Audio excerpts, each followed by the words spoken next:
Hi friends, नमस्कार, जय जगन्नाथ। आपण मानकु मोर आ गोटे नुआ ब्लॉग को स्वागत।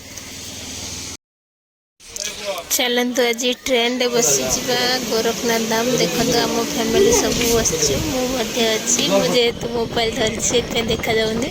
चलतु जिबा गोरखनाथ। आम घर ठारू 5टा स्टॉपेज पर पड़े गोरखनाथ। चलतु आम आज जीवा पहुँची गलुनी वर्तमान। आगक बहुत किसी इंटरेस्टिंग देखा पूर्व जल्दी जल्दी मो चैनल को लाइक शेयर सब्सक्राइब करने को भूलु नहीं।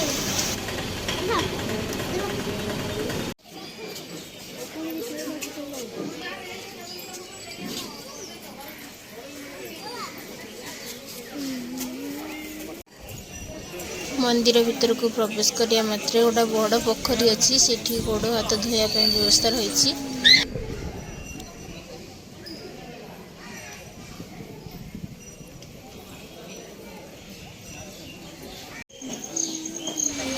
साप कामुड़ा रोगी हाथ गोड़ धोई विभूति खाई बाबा आगे पड़े बाबा सिंहासन झिटिपिटर सत सत आवाज हुए।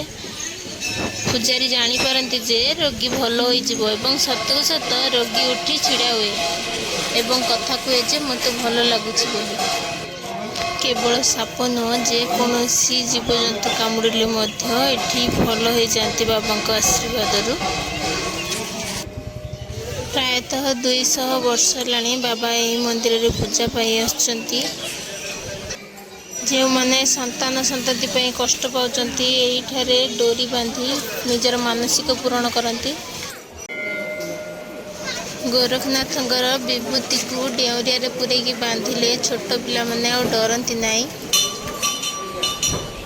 यही मंदिर रे बाबा धड़ा झिटिपिटी रूप से भक्त मान को दर्शन दियंती।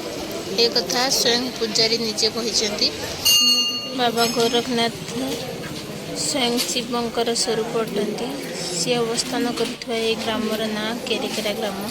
मेडिकल फेरी रोगी ये बाबा विभूति खाई भल होता नजर रही।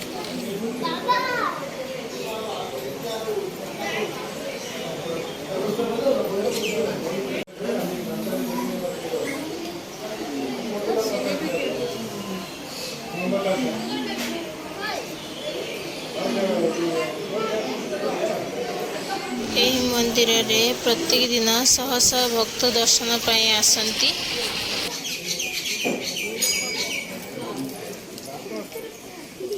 सोमवार एवं संक्रांति मानकरे प्रबल भिड़ होता है। आज एतिक रही। बाबा गोरखनाथ समस्त मनस्कामना पूरण करंतु। पुणी देखा आ गोटे नुआ वीडियो रे। से पर्यंत रही।